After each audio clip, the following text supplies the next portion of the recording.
warahmatullahi wabarakatuh. Waalaikumsalam warahmatullahi wabarakatuh. Baik, di sini saya akan membacakan pertanyaan dan jawaban yang telah saya buat. Yang pertama itu sebutkan pembagian nasik dan mansukh. Yang pertama itu nasik Al-Quran terhadap Al-Quran. Yang kedua nasik Al-Quran melalui sunnah.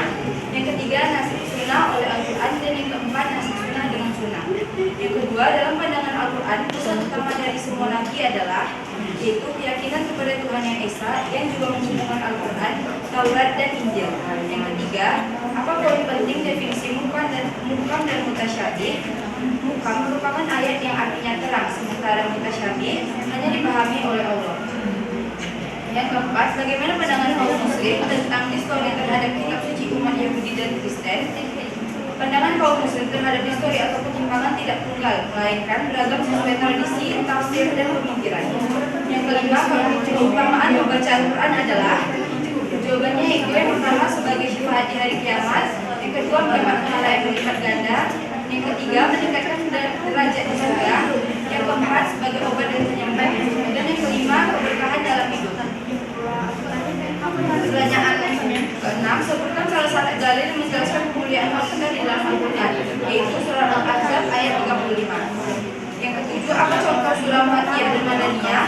Surah Makkiyah yaitu ada surah Al-Fatihah, Al-An'am, Al-A'raf dan Yunus. Sedangkan surah Madaniyah itu ada Al-Baqarah, Al-Imran, An-Nisa, Al-Maidah dan Al-Taubah. Yang ketujuh, sebutkan macam-macam asbabun nuzul. Yang pertama ta'adud al-asbab wa nazil wahid. Yang kedua ta'adud an-nazil wa al-asbab wahid. Yang kedelapan, bagaimana adab dalam membaca Al-Quran? Adab dalam membaca Al-Quran yaitu yang pertama bersuci dan berwudu, yang kedua memilih tempat yang bersih dan tenang, yang ketiga membaca dengan tartil, yang keempat tadabbur atau merenungkan makna, yang kelima istiqomah atau konsisten. Pertanyaan ke-9, jelaskan pengertian wahyu menurut istilah. Wahyu menurut istilah adalah kalam Allah Subhanahu wa taala yang diturunkan kepada salah seorang nabinya. Maksudnya adalah Allah yang langsung memberikan pengetahuan kepada orang yang terpilih, baik secara langsung maupun tidak langsung. Pertanyaan ke-10, apa saja hikmah turunnya Al-Quran? Yang pertama, meneguhkan hati Rasulullah Sallallahu Alaihi Wasallam.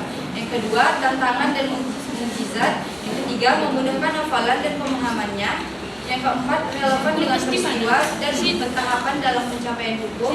Yang kelima, tanpa diragukan bahwa Al-Quran Al-Karim diturunkan dari sisi yang maha bijaksana dan maha terpuji. Dan yang ke-11, sebutkan aspek-aspek kemujizatan Al-Quran. Aspek kemujizatan Al-Quran yang pertama yaitu kebahasaan, yang kedua isyarat ilmiah, yang ketiga pemberitaan gaib, yang keempat konten dan hukum yang komprehensif, yang kelima penjagaan kemurnian. Pertanyaan ke-12, mengapa kaum muslim meyakini Al-Quran sebagai kitab suci? Karena kaum muslim meyakini Al-Quran sebagai wahyu Allah Subhanahu wa taala yang diturunkan secara langsung kepada Nabi Muhammad Shallallahu alaihi wasallam dan dijaga keasliannya. Pertanyaan ke-13, nama lain yang digunakan oleh Al-Quran untuk menyebutkan dirinya adalah nama lainnya yang pertama yaitu wahyu atau tanzil, yang kedua peringatan atau zikir, yang ketiga pembeda atau furaan, yang keempat kitab suci. Pertanyaan ke-14, sebutkan cara turunnya ilham.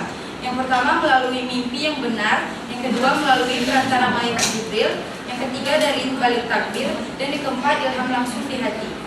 Pertanyaan ke-15, jelaskan pengertian ilham dalam Islam.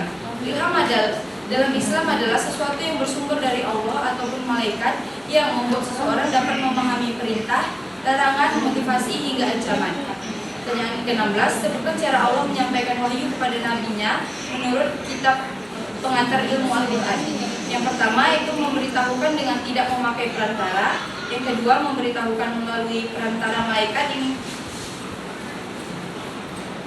yang dinamakan Ar-Ruhul Al-Amin. Yang ketiga Allah menanamkan rasa ketenangan kepada para nabi serta menghilangkan kebimbangan nabi. Pertanyaan ke-17, siapa saja 7 imam qiraat yang terkenal?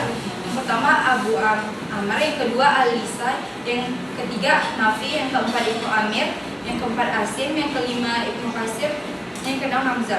Sebutkan macam-macam qiraat. Yang pertama qiraat mutawir, yang kedua qiraat syadz, yang ketiga qiraat masyhur, yang keempat qiraat maudhu, yang kelima qiraat ahad, yang keenam qiraat mudarat. Yang ke-19, sebutkan manfaat utama asbab al-nuzul. Yang pertama, mempertegas dan mempermudah pemahaman ayat Al-Quran. Yang kedua, menunjukkan hikmah Allah dalam setiap pensyariatan. Yang ketiga, membantu menafsirkan ayat dengan tepat sesuai konteks. Yang kelima, menghapus kesamaran atau kemusyrikan makna ayat. Yang keenam, menjadi pedoman dalam menetapkan hukuman dengan benar. Yang ke-20, sebutkan dua macam maklub. Yang pertama itu maklub nas, yang kedua maklub zahir. Yang ke-21, sebutkan dua pembagian mafhum. Yang pertama mafhum muwafaqah, yang kedua mafhum mukhalafah. Dan yang ke-22, sebutkan pedoman nasik dan mansukh. Yang pertama, memiliki keterangan atau penjelasan yang tegas berasal dari Rasulullah SAW yang bersifat jelas. Yang kedua, ayat nasik dan ayat mansukh disepakati oleh umat. Dan yang ketiga, harus didapati dalil yang lebih awal atau dahulu dan yang diakhiri setelah karya bersumber histori. Yang ke-23, sebutkan syarat-syarat nasik dan mansukh. Yang pertama, mansukh harus berupa hukum syar'i yang berasal dari Allah dan bukan hukum buatan manusia. Yang kedua, nasik harus ada jarak waktu dengan mansukh. Yang ketiga, nasik dan mansukh harus bertentangan secara nyata. Yang keempat, nasik harus bersifat mutawatir, yaitu sudah pasti kebenarannya dan tidak digantikan oleh hukum yang kurang jelas. Dan yang ke-24, apa sebab adanya ayat mutasyabih? Alasannya adalah ayat mutasyabih dalam Al-Quran adalah karena Allah Subhanahu wa Ta'ala menetapkan perbedaan antara ayat muhkam dan mutasyabih. Ayat muhkam menjadi pedoman untuk menahani ayat mutasyabih yang sulit dimengerti oleh umat. Kesulitan tersebut timbul akibat adanya ambiguitas dalam pengertian pada ayat-ayat itu. Yang ke-25, sebutkan cara mendapatkan keutamaan membaca Al-Quran. Yang pertama, membaca dengan niat ikhlas karena Allah. Yang kedua, membaca secara rutin meskipun sedikit. Yang ketiga, membaca dengan tartil. Yang keempat, memahami makna dan mengamalkan isi kandungannya. Dan yang kelima, mengajarkannya kepada orang lain. Baik, sekian pertanyaan dan jawaban dari saya. Assalamualaikum warahmatullahi wabarakatuh.